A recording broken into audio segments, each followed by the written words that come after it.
Hello everyone and welcome back to the channel. तो आज के इस वीडियो में हम सबसे बड़े सवाल की बात करने जा रहे हैं जो कि हर स्टूडेंट के दिमाग में घूम रहा है कि अगर मेरा 30 से 90 परसेंटाइल के बीच में आया है तो क्या हमें किसी एनआईटी कॉलेज के अंदर एडमिशन मिल सकता है क्या। तो इसका आंसर है यस, बिल्कुल आपको मिल सकता है एनआईटी के अंदर एडमिशन लो परसेंटाइल होने के बावजूद, लेकिन एक स्पेशल कंडीशन होती है। तो यह आपको अपनी पॉसिबिलिटी चेक करनी होगी। मैं इस वीडियो के अंदर एग्जैक्टली आपको बताऊंगा कि कैसे आप चेक कर सकते हो कि अगर आपका लो परसेंटाइल आया है तो आप किसी एनआईटी में आपको एडमिशन मिल सकता है या नहीं। और मैं आपको एक चीज बिल्कुल क्लियर कर दूं कि ये जो स्पेशल कंडीशन है इससे सिर्फ 2-3% जो बच्चे होते हैं उनको ही ये अपॉर्चुनिटी मिलती है, वही इस कंडीशन के अंदर आते हैं और लो परसेंटाइल पर भी एनआईटी के अंदर एडमिशन ले पाते हैं। और मैं एग्जैक्टली आपको पिछले सालों का डेटा भी दिखाऊंगा कि कितनी रैंक तक, कितनी लो परसेंटाइल तक एडमिशन हुए हैं एनआईटी के अंदर, चाहे जनरल कैटेगरी का बच्चा हो, चाहे ईडब्ल्यूएस का हो, चाहे ओबीसी का हो। इनफैक्ट 2-2, 2.5-2.5 लाख, एससी कैटेगरी वालों का तो 5-5, 5.5 लाख रैंक तक भी एनआईटी कॉलेजेस अलॉट हुए हैं। वो कंडीशन मैं भी आपको बताता हूं। इसके अलावा मैं आपको बता दूं कि एनआईटीज के अलावा भी और बहुत सारे अच्छे गवर्नमेंट कॉलेजेस हैं जो कि 30 से 90 परसेंटाइल वाले बच्चों को इजीली मिल जाते हैं। बस होना क्या चाहिए कि आपको पता होना चाहिए कि कौन सा कॉलेज है ये जो अच्छा गवर्नमेंट कॉलेज है जो कि इतनी रैंक पे मिल सकता है, और आपको कौन सी काउंसलिंग में पार्टिसिपेट करना होगा इस कॉलेज में एडमिशन के लिए। ये बहुत जरूरी होता है। इसके बारे में मैं भी आपको आगे इंफॉर्मेशन दे दूंगा कि एनआईटीज के अलावा और आप क्या ऑप्शन ले सकते हैं, आपको कौन सी अदर काउंसलिंग में पार्टिसिपेट कर सकते हैं। तो इस टाइप के कुछ कॉलेजेस हैं, मैंने 2 कॉलेजेस की इमेज भी यहाँ पे ऐड कर दी है। तो आगे बढ़ने से पहले मैं आपको एक चीज क्लियर कर दूं कि नॉर्मल जो रैंक है, सेफ जोन है 2024 के लिए एनआईटीज के लिए, अगर आपको एनआईटीज में एडमिशन चाहिए तो क्या सेफ जोन रहेगा। इसके बाद मैं उस स्पेशल कंडीशन की बात करता हूं जिस पे लो परसेंटाइल पे एडमिशन होता है। तो एनआईटीज के लिए क्योंकि अब लगातार कंपटीशन बढ़ता जा रहा है साल दर साल, जनरल कैटेगरी से अगर आप बिलोंग करते हो तो अगर आपकी 65 से 70 हजार रैंक के अंदर है तो आपको एनआईटी मिल जाएगा। इसके अंदर मैं स्पेशल कंडीशन की उस बात नहीं कर रहा हूं, वो अभी मैं आपको आगे दिखाऊंगा कि कैसे लो परसेंटाइल पर एडमिशन होते हैं और कितनी रैंक तक होते हैं। ईडब्ल्यूएस कैटेगरी जो है वो 75,000 रैंक तक की एनआईटीज मिलते हैं, ओबीसी कैटेगरी 85,000 रैंक तक एनआईटीज मिलते हैं, एससी कैटेगरी 2,20,000 रैंक तक एनआईटीज मिलते हैं, एसटी कैटेगरी 4 लाख तक एनआईटीज मिलते हैं और पीडब्ल्यूडी वालों को 7 लाख तक। ये कट ऑफ जो है थोड़ी ऊपर नीचे होती रहती है साल दर साल। ये 4 से 4.5 लाख है और 4.80 मान सकते हो आप। एससी कैटेगरी कभी 2 लाख होती है, 2,10,000 होती है, कभी 2,20,000 होती है। तो ये मोटी मोटी है सेफ जोन अगर आपको एनआईटीज में एडमिशन चाहिए। अब लो परसेंटाइल की बात करते हैं कि लो परसेंटाइल के लिए वो कौन सी कंडीशन है जिस पे लो परसेंटाइल पर एडमिशन होता है।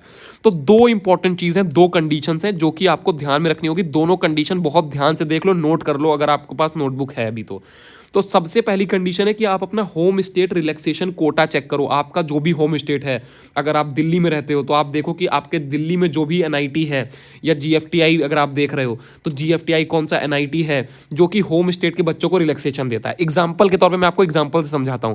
जैसे एनआईटी अगरतला का एग्जाम्पल लें तो 2023 की मैं बात कर रहा हूं, 2023 की। यहां पे जनरल कैटेगरी वाले बच्चों को कोर ब्रांचेस अलॉट हुई थी 2,80,000 रैंक पे, जो त्रिपुरा के बच्चे थे। अब एनआईटी अगरतला जो है वो त्रिपुरा स्टेट के अंदर है। तो त्रिपुरा के जो होम स्टेट के थे बच्चे, मतलब जो त्रिपुरा में रहते हैं, उनको जो जनरल कैटेगरी के बच्चे थे उनको 2,80,000 रैंक होने के बावजूद यहाँ पे एनआईटी के अंदर, एनआईटी अगरतला में कोर ब्रांच मिल गई। और एससी कैटेगरी वाले जो बच्चे थे उनको 5 लाख रैंक होने के बावजूद भी यहाँ पे एडमिशन मिल गया। एनआईटी मेघालय की बात कर लेते हैं। जनरल कैटेगरी 1,60,000 रैंक वाले बच्चों को, जो मेघालय के बच्चे थे, उनको यहाँ पे कोर ब्रांच मिल गई। एससी एसटी कैटेगरी वालों को 5,60,000 रैंक होने के बावजूद यहाँ पे एडमिशन मिल गया। इसके अलावा ये तो यहाँ पे मैंने 2 कॉलेजेस मेंशन किए। मैंने आपको बस जो कंडीशंस है वो बता रहा हूँ। पहली कंडीशन बता दी है, दूसरी बताने जा रहा हूँ, रुके रहो, ध्यान से देखते जाओ वीडियो को। मैं यहाँ पे 2 कॉलेजेस हैं, इसके अलावा और बहुत सारे कॉलेजेस हैं अलग अलग स्टेट में जो अपने स्टेट के बच्चों को रिलैक्सेशन देते हैं। तो सबसे पहली चीज़ आपको ये चेक करनी है कि आपके स्टेट का एनआईटी, आपके स्टेट का जीएफटीआई कितना रिलैक्सेशन दे रहा है। चेक वेदर जो आपका होम स्टेट का एनआईटी है, जो मैंने बताया, आपको अपने स्टेट के बच्चों को रिलैक्सेशन देता है या नहीं देता है। कुछ स्टेट हैं जैसे उत्तर प्रदेश हो गया। उत्तर प्रदेश के अंदर एनआईटी जो इलाहाबाद के अंदर है वो इतना ज़्यादा रिलैक्सेशन नहीं देता है, लेकिन अब आप जिस स्टेट से आप चेक करो एटलीस्ट कि आपके स्टेट में कितना रिलैक्सेशन है। दूसरी सबसे इंपॉर्टेंट चीज़ है आपकी काउंसलिंग। आपको एनआईटी में एडमिशन मिलेगा नहीं, ट्रिपल आईटी मिलेगा नहीं, जीएफटीआई मिलेगा या नहीं, या वहाँ पे कौन सी ब्रांच मिलेगी, सबसे ज़रूरी चीज़ है वो डिपेंड करता है आपकी काउंसलिंग के ऊपर। जस्ट लाइक होम स्टेट, जैसे मैंने आपको होम स्टेट रिलैक्सेशन बताया एक क्राइटेरिया, इसके अलावा और बहुत सारे इंपॉर्टेंट फैक्टर्स होते हैं आपकी काउंसलिंग के अंदर, जो कि जो स्टूडेंट्स और पेरेंट्स हैं क्योंकि पहली बार काउंसलिंग कर रहे होते हैं तो उनको इसके बारे में कोई आइडिया ही नहीं होता है। कोई आइडिया नहीं है तो अपने आप गलती हो जाती है। तो आपको जो अपनी काउंसलिंग है ना वो बहुत ऑर्गेनाइज्ड मैनर में करना होगा, पूरा काउंसलिंग प्रोसेस। जो भी आप जोसा के अंदर पार्टिसिपेट करोगे, सीसैप के अंदर पार्टिसिपेट करोगे, या फिर अदर किसी स्टेट काउंसलिंग में पार्टिसिपेट करोगे, बहुत ही ऑर्गेनाइज्ड वे में करना होता है। ये पूरा देख लो, ये मैं क्यों बोल रहा हूँ। चॉइस फिलिंग, जैसे कि कौन सी गलतियां होती हैं, जैसे चॉइस फिलिंग में गलती हो जाती है कि भाई कौन, यहाँ पे जब अभी आप चॉइस फिलिंग करने जाओगे ना जोसा की, एनआईटीज की, ट्रिपल आईटीज के लिए, तो आपके सामने 2000 ऑप्शन खुले होंगे। तो वहां पे बच्चे क्या करते हैं, किसी ने 300 भर दिया, किसी ने 200 भर दिया, किसी ने 500 भर दिया, बिना किसी कॉलेज रिसर्च के, बिना किसी आपने फिल्टर नहीं किया कि आपको कौन सी ब्रांच मिल रही है, कौन सा कॉलेज मिल सकता है रैंक पे, कुछ भी ऊपर डाल दिया, कुछ भी नीचे डाल दिया। इसकी वजह से, चॉइस फिलिंग की वजह से अलॉटमेंट नहीं आता है। कैटेगरी सीट, अगर आपने गलत चॉइस फिलिंग करी है तो आपकी कैटेगरी से आपको क्या बेनिफिट मिल रहा है, अगर आप ओबीसी से हो, एससी से हो, तो क्या बेनिफिट मिल रहा है, जनरल कैटेगरी वालों को किस तरीके से पूरी ऑर्डर सेट करने हैं। होम स्टेट, जैसे मैंने आपको बताया कि होम स्टेट रिलैक्सेशन आपको चेक करना है। सीट मैट्रिक्स, आप जिस कॉलेज, जो कॉलेज ऊपर नीचे जैसे भी रख रहे हो, उस कॉलेज में कौन सी कैटेगरी के लिए कितनी सीट है। और सबसे जरूरी चीज पोर्टल का एल्गोरिदम, जो आप जिस भी पोर्टल पे, जैसे जोसा काउंसलिंग के पोर्टल पे आप चॉइस फिलिंग करने जा रहे हो, तो वो कैसे ऑर्डरिंग काम करती है, कैसे अलॉटमेंट्स आते हैं, आपको कितने कॉलेजेस भरने चाहिए, 50 भरने चाहिए, 20 भरने चाहिए, 30 भरने चाहिए। तो ये बहुत जरूरी चीज होती है। बहुत ज्यादा कॉलेज स्टफिंग नहीं करना होता है कि आपने 200, 250, 300 कॉलेज भर दिए, वरना रिजल्ट क्या होता है ना, कोई कॉलेज नहीं अलॉट होता है पूरी काउंसलिंग हो जाने के बाद, या फिर डिजर्विंग कॉलेज नहीं मिल पाता है। और ये जो गलतियां मैंने आपको बताई ना, ऑलमोस्ट 85% स्टूडेंट्स और पेरेंट्स कर देते हैं अपनी काउंसलिंग के अंदर। क्यों करते हैं? क्योंकि मैंने बताया आपको कि ये सारी चीजें जो मैंने बताई ना, इसके बारे में कोई आइडिया ही नहीं होता है। जब कोई आइडिया नहीं है तो ऑटोमेटिक ये गलती हो जाती है अनजाने में, और रिजल्ट मैंने आपको बताया कि कॉलेज नहीं अलॉट होता है, या फिर कोई लोअर कॉलेज में लोअर ब्रांच मिल गई।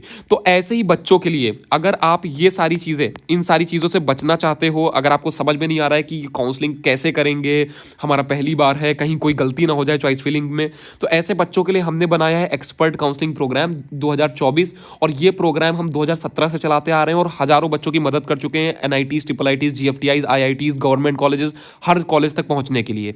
इस प्रोग्राम के अंदर क्या होता है कि जो एक्सपर्ट्स हैं, एक्सपर्ट काउंसलर्स हैं, वो आपकी पूरी प्रोफाइल एनालिसिस करते हैं और रिसर्च करते हैं। आपकी जो रैंक है, आपकी जो कैटेगरी, आपका जो होम स्टेट है, जो मैंने पीछे गलतियां बताई, इन सारी चीज़ों को कंसीडर करते हुए सारी आपका रिसर्च शुरू होता है और आपके लिए डिटेल्ड कॉलेज रिपोर्ट निकाली जाती है कि भाई अब आपको जोसा के अंदर कौन से कॉलेज मिल रहे हैं, सीसैब के अंदर कौन से कॉलेज मिल रहे हैं। अगर आप दिल्ली की काउंसलिंग में पार्टिसिपेट करते हो तो क्या उससे कोई अच्छा कॉलेज मिल रहा है क्या? अगर आप यूपी की काउंसलिंग में पार्टिसिपेट कर रहे हो तो उससे कोई अच्छा कॉलेज मिल सकता है क्या?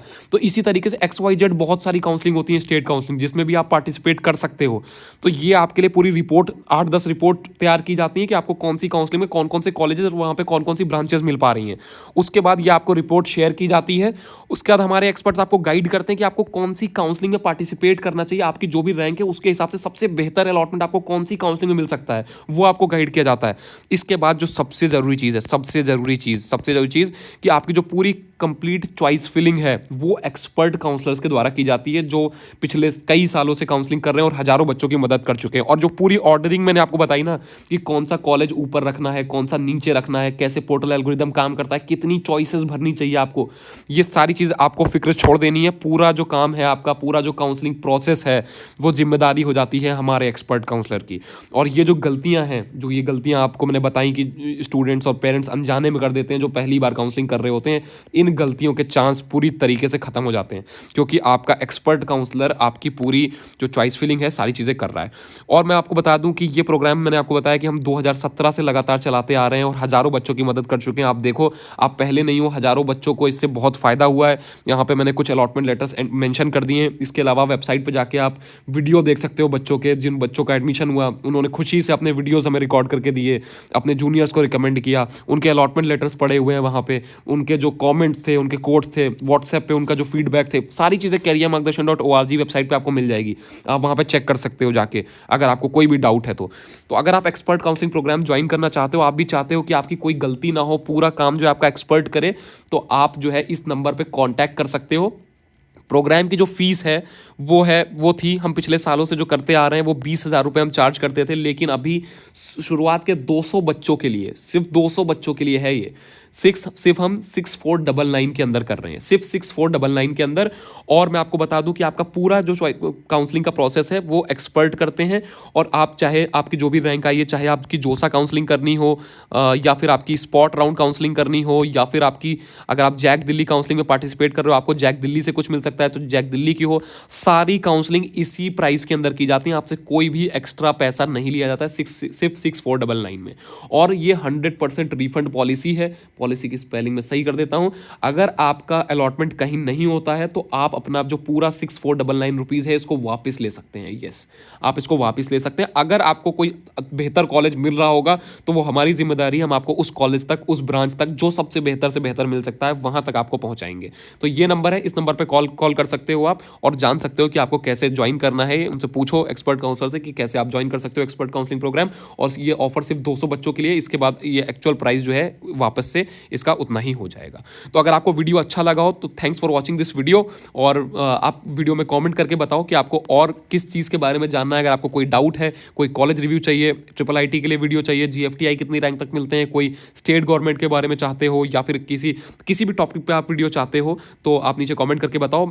आने वाले टाइम में हम जल्द से जल्द कोशिश करेंगे कि उस टॉपिक को भी कवर किया जाए। तो फिलहाल के लिए इस वीडियो के अंदर इतना ही रखते हैं। Thanks for watching this video. मिलते हैं अपने अगले वीडियो के अंदर, तब तक के लिए गुड बाय।